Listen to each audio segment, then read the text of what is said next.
este panel en particular vamos a estar analizando cómo diferentes sectores también se están subiendo a todo lo que tiene que ver con la tecnología y cuál es el aporte que realizan justamente para que cada uno de nosotros podamos tener un acceso a una salud de medicina preventiva, de vanguardia, con mayores datos. Por eso le voy a dar la bienvenida a quienes van a compartir este panel conmigo.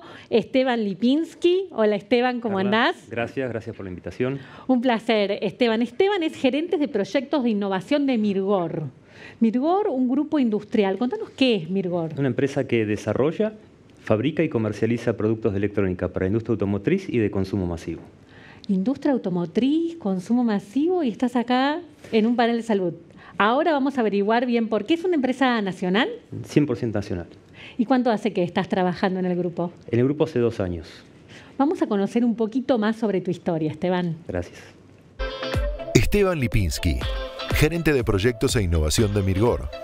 Asumió esta posición en marzo de 2019 cuando se concretó la compra de Famar, donde trabajó durante 14 años desde 2004.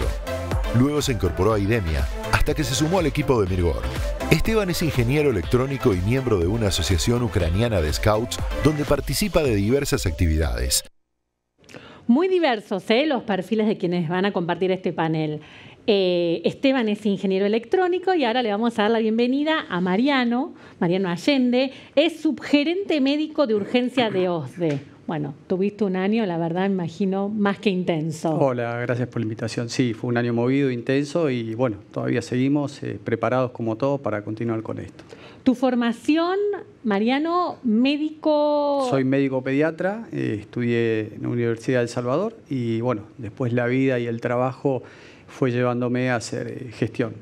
¿Y nunca tuviste contacto con consultorio? Sí, tuve un consultorio en Pilar durante 22 años y desde marzo del año pasado que tuve que dejar la práctica asistencial y abocarme de lleno a la gestión. Ah, por la vorágine. Exacto, por lo que demandaba la pandemia.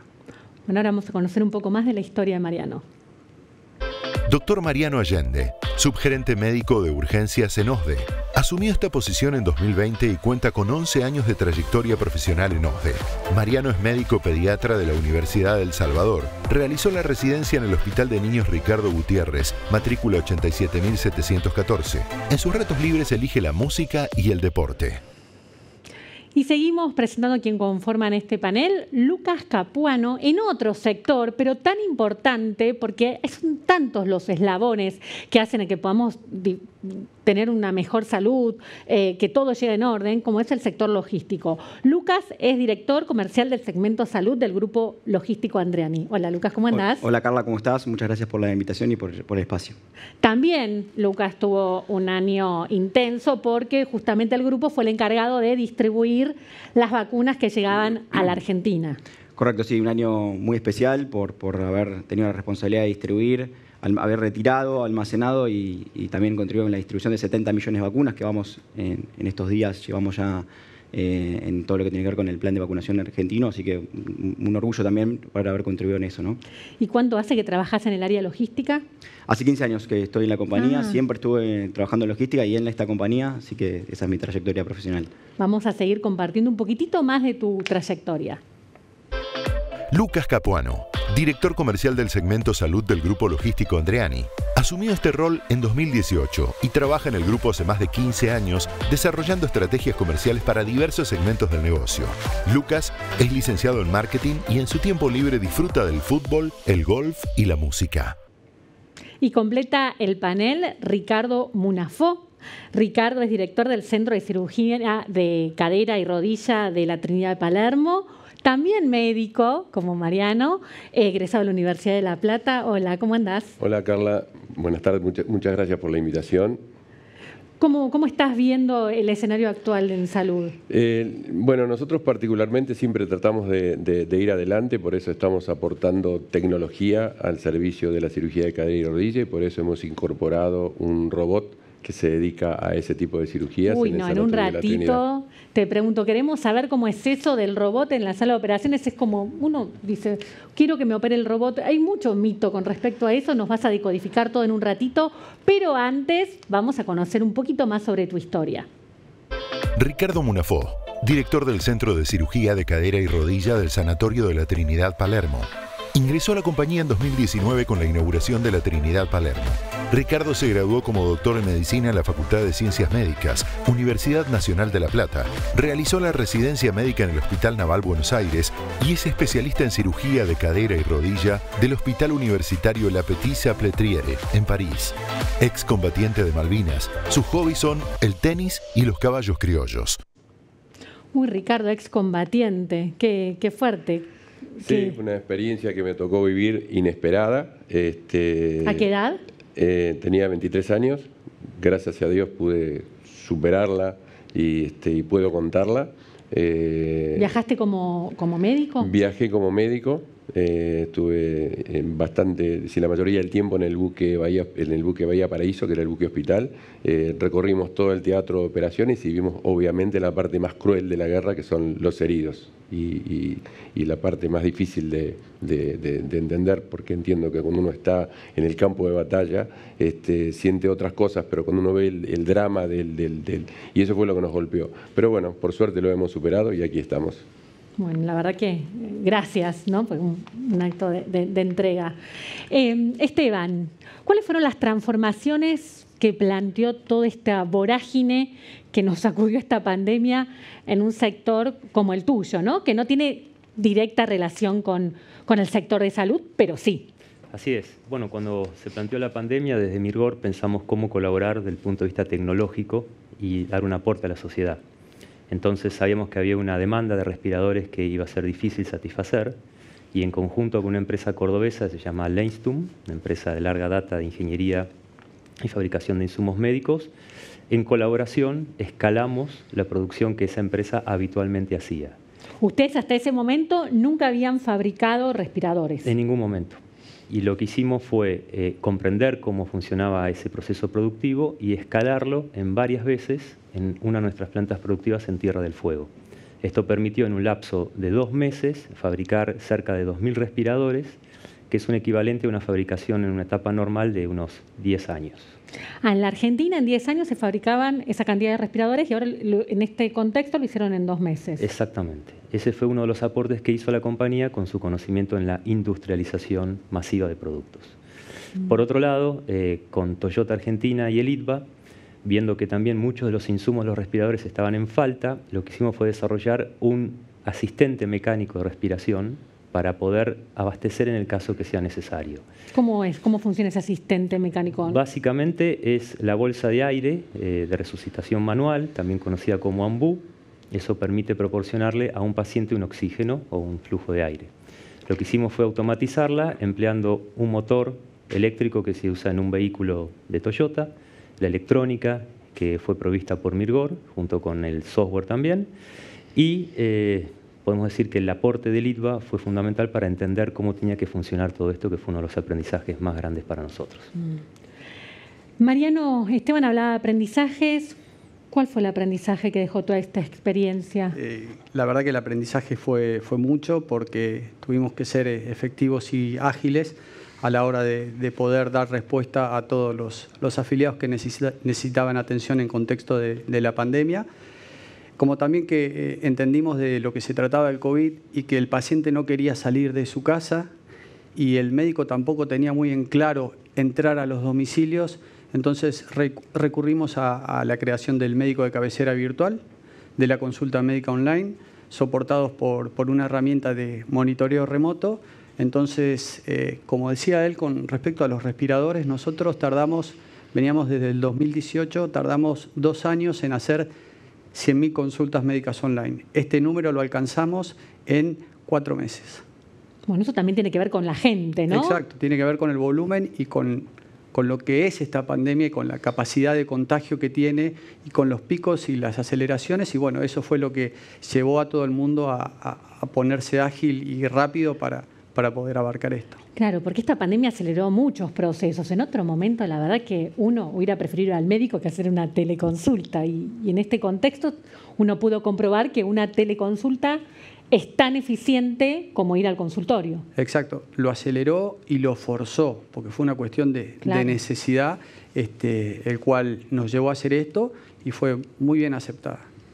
Lucas, hablemos de la distribución de las vacunas. Imposible no preguntarte esto. ¿Cómo son los centros y cómo es el proceso? Bueno, el proceso primero comienza en el retiro. Nosotros retiramos todas las vacunas que han llegado al país desde el Aeropuerto Internacional de Ezeiza. Las trasladamos en camiones refrigerados a distintos niveles de temperatura, 2 a 8 grados o bajo cero en algunos casos, a nuestras plantas de almacenamiento, plantas de operaciones farmacéuticas, logísticas farmacéuticas. Estamos en la actualidad usando 3 plantas que hemos acondicionado justamente para operar vacunas de COVID. Todas esas plantas tienen cámaras, que es el espacio, cámaras refrigeradas, que es el espacio donde se almacenan las vacunas. Todas tienen, obviamente, un control permanente de temperatura. Tenemos de redundancia eléctrica por cualquier eventualidad que tienen esas cámaras. Profesionales farmacéuticos dedicados a esas operaciones. Y estamos haciendo todo el proceso de preparación. Una vez que la vacuna se libera, que la autoridad sanitaria libera las vacunas, iniciamos el proceso de preparación y después se distribuyen en todo el territorio nacional. Y estamos tardando aproximadamente 48 horas de que ingresan al país hasta que están en las provincias. Qué fuerte el desafío. ¿Tuvieron que reacondicionar los centros? ¿Cómo los tomó esta pandemia? Nosotros ya contábamos con 5.000 metros cúbicos de almacenamiento en cámaras de frío. O sea, tenemos una importante estructura porque hoy ya tenemos un 60% de participación de mercado en la industria farmacéutica, con lo cual tuvimos que también combinar estas dos cuestiones, ¿no? Por un lado, atravesar este proceso de distribución tan crítico para la población en situación de emergencia sanitaria, que era distribuir las vacunas, pero a su vez atender al mercado privado, que confía en nosotros hace más de 40 años. Así que, bueno, fueron las dos cosas, ¿no? Una combinación de seguir haciendo lo que hacíamos y acondicionar los espacios actuales para poder hacer la distribución de vacunas de una manera correcta, ¿no?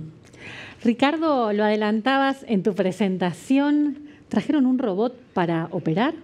Para operar o para ayudarnos a operar. La historia comenzó hace aproximadamente 6 años, cuando tuve contacto con uno de los primeros robots dedicados a soportar y a apoyar al médico en la cirugía de cadera y rodilla, en la cirugía protésica de cadera y rodilla. Y bueno, ahí me propuse me propuse que yo quería tener esa tecnología acá en la Argentina. Fuimos, por supuesto, trabajando mucho, muy duro, gracias al apoyo importantísimo que nos dio el Sanatorio de la Trinidad, particularmente y Galeno, con quien trabajamos los últimos años para poder lograrlo y finalmente lo logramos. Es un robot que lo que hace es ayudar al cirujano a mantener los movimientos precisos necesarios para lograr la instalación del implante de la mejor manera posible, que sea lo más similar a la articulación del paciente para que pueda cumplir sus funciones naturalmente y que tenga una larga vida, que es la otra discusión con los implantes de cadera y rodilla. Es decir, no me opera el robot. No, el robot lo que hace es decirle al cirujano, ayudar al cirujano que haga el movimiento exacto, es decir, mide la anatomía del paciente, traduce la anatomía del paciente, la vuelca a una pantalla y ejecuta los movimientos exactos de acuerdo a la anatomía del paciente. El cirujano tiene que manejar al robot, puede manejarlo, puede frenarlo, puede modificar si el cirujano cree que no es adecuado lo que está haciendo el robot. Si lo importante es eso, la cirugía la lleva adelante el cirujano, apoyado por el robot. ¿Y el humano le carga la información? ¿Cómo obtiene el robot la información? La información se carga con tecnología también.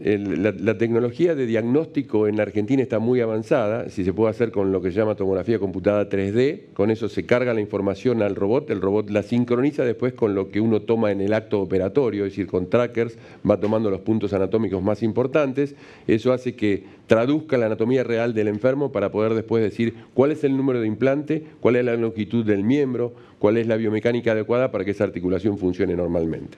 Lucas, ¿ustedes también trabajan con robots?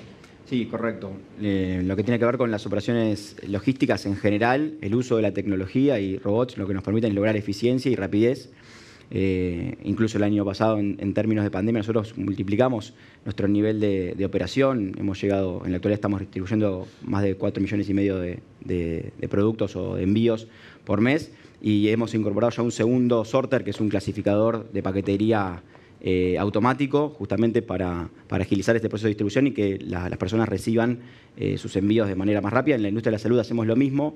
El año pasado también, en situación de pandemia, incorporamos ya 5 módulos de almacenamiento y picking automáticos, que lo que hacen básicamente es tener todo el proceso de preparación, el del picking, ¿no? Dentro del módulo, y nos permite preparar hasta 24 pedidos en simultáneo, con lo cual agilizamos mucho los tiempos, mejoramos la seguridad de los productos, la precisión y obviamente aceleramos los tiempos de distribución hasta llegar, en algunos casos el año pasado hemos llegado directo con medicación oncológica a pacientes en el norte y sur del país. Mariano, estamos hablando del tema del aporte de la tecnología. ¿Cuál es el aporte de los datos en el desarrollo de una medicina preventiva, ¿no? Que es a lo que se apunta?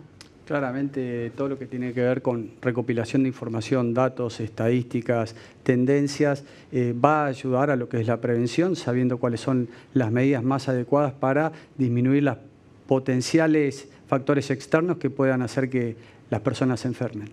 ¿Y hay una mayor conciencia de la gente a la necesidad de tener una vida más saludable? Sin duda que sí, creo que la pandemia nos ha mostrado una parte que una enfermedad ha atacado a todo el mundo por igual y lo ha impactado de la misma manera, no solo a nivel salud, las diferentes cosas que puede producir sobre uno, sino en el contexto 360 grados sobre la persona, sobre el individuo, desde lo que es el cuidado, la salud, los hábitos, aumentaron mucho consumos de alcohol, consumos de medicación, de ansiolíticos. Entonces, me parece que esto puso en evidencia que hoy más que nunca uno tiene que llevar una vida más saludable, tiene que entender que uno tiene alertas propias y hay que aprender a decodificarlas para saber cuándo tengo que tomar una actitud más sana o preventiva, como para decir, bueno, tengo que parar acá, tengo que hacerle caso a mi cuerpo, tengo que buscar yoga, música, deporte en el caso del doctor, me parece que pasa por ahí. Esteban, ustedes son una empresa que están todo el tiempo en contacto con la tecnología. Estamos hablando de la importancia de los datos, de la información. ¿En qué otros proyectos están trabajando relacionado con esto, ¿no? Como paso para lo que viene?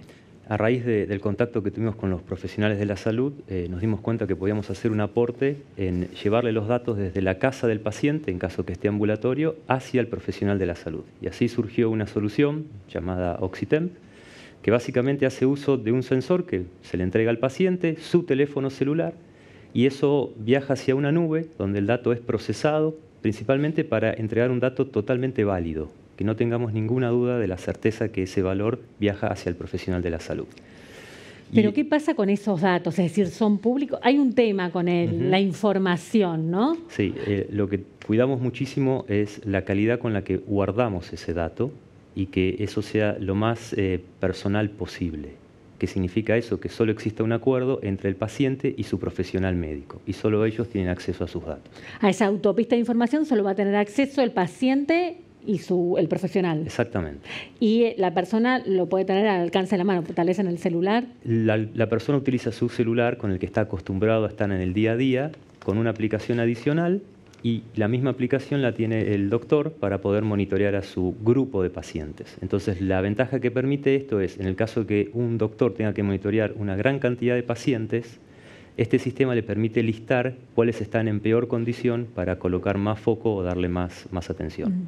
Cuando uno los escucha, un poco se rompe ese mito, que la sensación de que en la Argentina estamos tan preocupados por la coyuntura, por el corto plazo, y estamos como atrasados. Y la sensación es que con lo que nos están contando es que no, Ricardo. Es decir, ¿cómo está la Argentina en los avances? Yo puedo decir que, obviamente yo llevo muchos años haciendo cirugía de cadera y rodilla y es una especialidad estrictamente técnica y puedo decir que estamos muy avanzados. Yo podría decir hoy que cualquier paciente que se opera en la Argentina y que hace un reemplazo de cadera y rodilla lo va a hacer de la misma manera que lo pudiera hacer en cualquier centro importante de los Estados Unidos o de cualquier parte del mundo.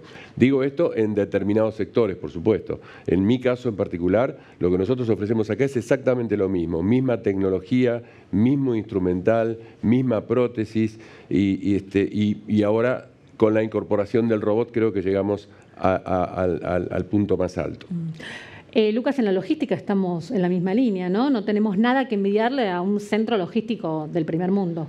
No, para nada. De hecho, volviendo al tema vacunas, nosotros hemos logrado recibir en muy poco tiempo vacunas de distintos tipos, distintos niveles de temperatura, y todo lo hemos logrado solucionar con recursos propios, ¿no? Recursos de la compañía y recursos nacionales. en tanto y en cuanto otros países han necesitado quizás ayuda de empresas multinacionales que hagan ese proceso, nosotros lo hemos podido resolver muy bien. Y de hecho también nosotros en la actualidad tenemos una planta de operaciones farmacéuticas que la hemos adaptado específicamente, es casi una extensión de un laboratorio farmacéutico de producción que es para productos especiales, que son productos de alta complejidad, todo lo que tiene que ver con enfermedades raras, oncología y demás, y está al nivel de una planta farmacéutica multinacional. De hecho, viajamos al exterior, estuvimos en Suiza, en laboratorios, visitamos laboratorios justamente para copiar mejores prácticas y implementamos eso en el país. Más allá de que estamos muy adelantados en el tema tecnológico por la experiencia lo que ustedes están comentando, ¿vos crees, Mariano, que hay que reformular el sistema de salud? ¿Cuáles son los desafíos que plantea? Muy buena pregunta. Creo que siguiendo esa línea podrían coexistir lo que es el sistema privado junto con el sistema público en forma activa. De hecho, una experiencia que tuvimos a raíz de la pandemia fue tener mucho contacto con los ministerios, sobre todo el del gobierno de la Ciudad de Buenos Aires y el de provincia, como también de otras provincias del interior, y dar soporte a gente que la necesitaba, que no eran afiliados nuestros, pero a través de esta interacción logramos contener y ayudar a mucha gente en lugares como en Jujuy, en lugares como Nor Patagonia. O sea, creo que hay que ir por esta interacción. No son excluyentes, pero pueden los dos trabajar en forma simultánea donde se necesite. Ese es un tema, ¿no? Además de los avances y lograr gente menos enferma, que necesite menos tratamiento, también el desafío de la igualdad, ¿no? En la salud. Más equidad, totalmente. El tema de la equidad es un tema de agenda que tal vez no tiene que ver con lo tecnológico, pero que es tan o más importante. Esteban, ¿y qué va a lograr la tecnología en el mundo de la salud que hoy no lo podemos imaginar? Yo creo que en un futuro va a haber una complementariedad de la tecnología con el profesional de la salud. Es decir, que cuando la persona tenga que hacer un diagnóstico, cuando el profesional, el médico tenga que hacer un diagnóstico, cuente con la mayor cantidad de datos. Y si eso lo podemos lograr con el paciente estando en forma remota, tal vez aporte a que las personas que no puedan movilizarse o que tengan la sensación de no tener que ir a un hospital puedan tener un diagnóstico de calidad. En línea con eso, hay un desarrollo que ya está existiendo en el mundo, que es el de una autopista digital de la información médica, que no solamente envíe algunos pocos datos, sino realmente fluyan por esa autopista un cúmulo de información que complemente con la información que ya conoce el médico de su paciente. Mariano, la telemedicina, fue un boom el último año y medio. Ahora va a retroceder, la gente va a seguir consultando al médico a través de la pantalla del celular. ¿Cómo te lo imaginas? Es como vos decís, fue un boom, pero me parece que tenemos que ser responsables al momento de usarlas y poner un margen y un coto en cuanto a hasta dónde vamos a llegar y cómo la vamos a utilizar. Claramente nos dio mucho resultado en el contexto de la pandemia, pero un poco como decía Ricardo, el robot no reemplaza al médico. En este caso, la atención digital va a estar acotada, es útil, pero nunca va a reemplazar la interacción con el médico. Hay cosas que no se van a poder reemplazar. Palpar un abdomen, o sea, ciertas cosas y condiciones clínicas que van a ser necesarios con una atención. ¿Y qué sí? Por ejemplo, ¿qué prácticas sí? Por ejemplo, psiquiatría imagino que sí, dermatología, tal cual. Salud mental es muy bien aplicada, me parece, hasta lo que entiendo que fueron de los primeros precursores innovadores con lo que es la telesalud. Dermatología también, porque hay lesiones que se pueden ver muy bien con cámaras de alta resolución. Y después hay que trabajar fuertemente en lo que son los protocolos de atención y cuál es el alcance que le queremos dar, pero siempre yendo a la equidad. Es decir, como decía también un poco él, que sea parejo y homogéneo para todos. Ricardo, ¿hasta dónde la tecnología, hasta dónde el humano vamos a tener salas de operaciones con menos gente, pasillos de sanatorios con menos gente? Yo quería aportar algo a lo que dijo recién, referido a lo que es la atención a distancia, que para nosotros también en la práctica, dejando de lado lo que vos dijiste realmente, que la palpación y el contacto con el paciente es muy importante, el hecho de poder tener conocimiento en tiempo real de lo que le pasa al paciente. Yo opero a un paciente y se me hinchó la pierna, llamo por teléfono, pido urgencias, no, mandame una foto y mostrame lo que pasa y yo puedo ahí tomar una determinación y corregirlo. Respecto a la pregunta que vos me haces, Carla, yo creo que la tecnología, yo creo que esto hay que sostenerlo, porque creo que hemos logrado una base muy interesante para poder darle una plataforma a los pacientes para poder ser tratados tratados de la mejor manera posible, con la mayor exactitud, para tener los mejores resultados. No creo que haya menos gente en el quirófano porque por tema robot ahora necesitamos un ingeniero que esté con nosotros, así que incorporamos otras ramas de las profesiones, pero creo que si vos me preguntás a futuro qué es lo que yo quiero ver es que esto se sostenga. Porque yo creo que hemos llegado a un punto muy interesante, en mi especialidad, por supuesto. Yo no hablo de otra cosa que no sea la especialidad que conozco desde hace más de 20 años. También depende de la gente, ¿no? De que no haya resistencia. ¿Cómo estás viendo al paciente? La gente en principio tomó como que, y me pasó en el consultorio, la gente llamaba por teléfono, hablaba con mi secretaria y le decía, por favor, cuando escuchó las notas del robot, yo quiero que me opere el doctor y no el robot. Por eso quiero explicar que siempre va a operar el doctor, que lo que hace el robot es simplemente decirle al doctor por dónde tiene que ir y cuál es el camino correcto, tal cual como uno utiliza un GPS para dirigirse a un lugar determinado con el auto. Lucas, ¿cómo imaginas los centros logísticos del futuro? ¿Hay espacio para más tecnología? Sí, ya nos recorríamos que hay un montón de tecnología hoy aplicada y un montón de cosas que hace un par de años hacía un humano y que hoy lo hace una máquina, un robot. Yo te voy a contar algo que por ahí no lo sabían. Andrei tiene en el área de tecnología más de 300 personas, más de 300 colaboradores trabajan en ese área. Con lo cual, bueno, estamos totalmente impactados por la tecnología. Todo el tiempo estamos trayendo tecnología a las operaciones, no solo a las operaciones de almacenamiento, sino también en todo el proceso de distribución, logrando, por ejemplo, usar una tecnología mobile, que es la que usamos para todo lo que tiene que ver con la distribución, donde en tiempo real le decimos a nuestro cliente o al destinatario que entregamos el envío, podemos geolocalizar el lugar donde se entregó y demás. O sea, toda la tecnología nos está aportando todo el tiempo mejores soluciones, mayor información para la toma de decisiones, y creo que ese es el camino hacia el futuro, ¿no? O sea, a través de la tecnología, operaciones más eficientes, más rápidas y con mayores niveles de información para la mejor toma de decisiones, tanto en el ámbito público y privado, ¿no? Mariano, ¿y cómo imaginas el futuro de la salud? Lo imagino de la misma línea que decía Ricardo. Creo que esta herramienta se va a quedar, que la vamos a seguir usando, ordenándola, incluyendo protocolos y, como dije antes, siendo responsables. Nuestra experiencia con las 400.000 videoconsultas que hicimos tiene un índice de satisfacción altísimo. De un score de 1 a 5 estrellas tenemos un 85% con 5 estrellas. O sea que la gente lo aceptó y la gente la va a seguir usando. Está en nosotros cómo la van a usar. ¿Y crees que toda esta información, todos estos datos, todas estas posibilidades que nos da la tecnología nos va a permitir tener una sociedad más sana? Seguramente más sana y ser más efectivos a la hora del tratamiento, sobre todo de patologías urgentes. Como decía Ricardo, puede transferir datos. Un ejemplo concreto y corto: alguien que tiene dolor de pecho, llega una ambulancia, le hace un electrocardiograma, traslada en forma digital al centro cardiológico que lo va a recibir. El cardiólogo especialista sabe qué es lo que tiene, conoce todos los antecedentes y van preparando la sala de hemodinamia. Es decir, cuando el paciente llega al lugar ya tienen todo listo. Esteban, y vos desde tu mirada, que estás tan cerca de la tecnología, tal vez de otra arista, pero que esta pandemia los hizo incursionar en un sector, sí, ¿crees que nos va a ayudar a tener una sociedad más sana? Creo que es muy importante que la tecnología empiece a ser algo fácil de usar para el común de la gente.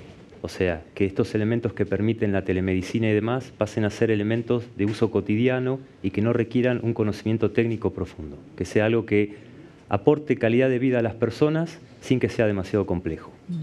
Muchas gracias por el tiempo. Gracias.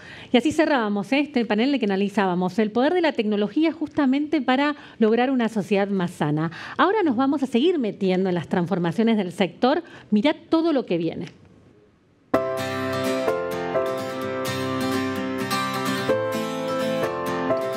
In the decades ahead, healthcare will undergo dramatic transformations. Medicine will become more precise. Value will shape care delivery. Patients will become empowered consumers. And digitalization will transform every facet of healthcare. Patients will have a digital twin, a customized computational model of themselves, enabling Dr. Clive to anticipate illness, guide therapy options, and predict outcomes of procedures.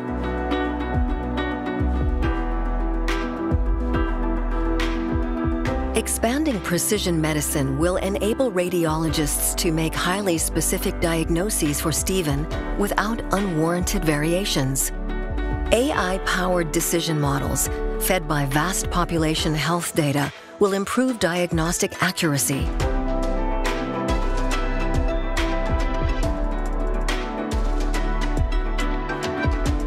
Healthcare will become anticipatory, organized around Paula's medical conditions, and available around the clock, transforming care delivery.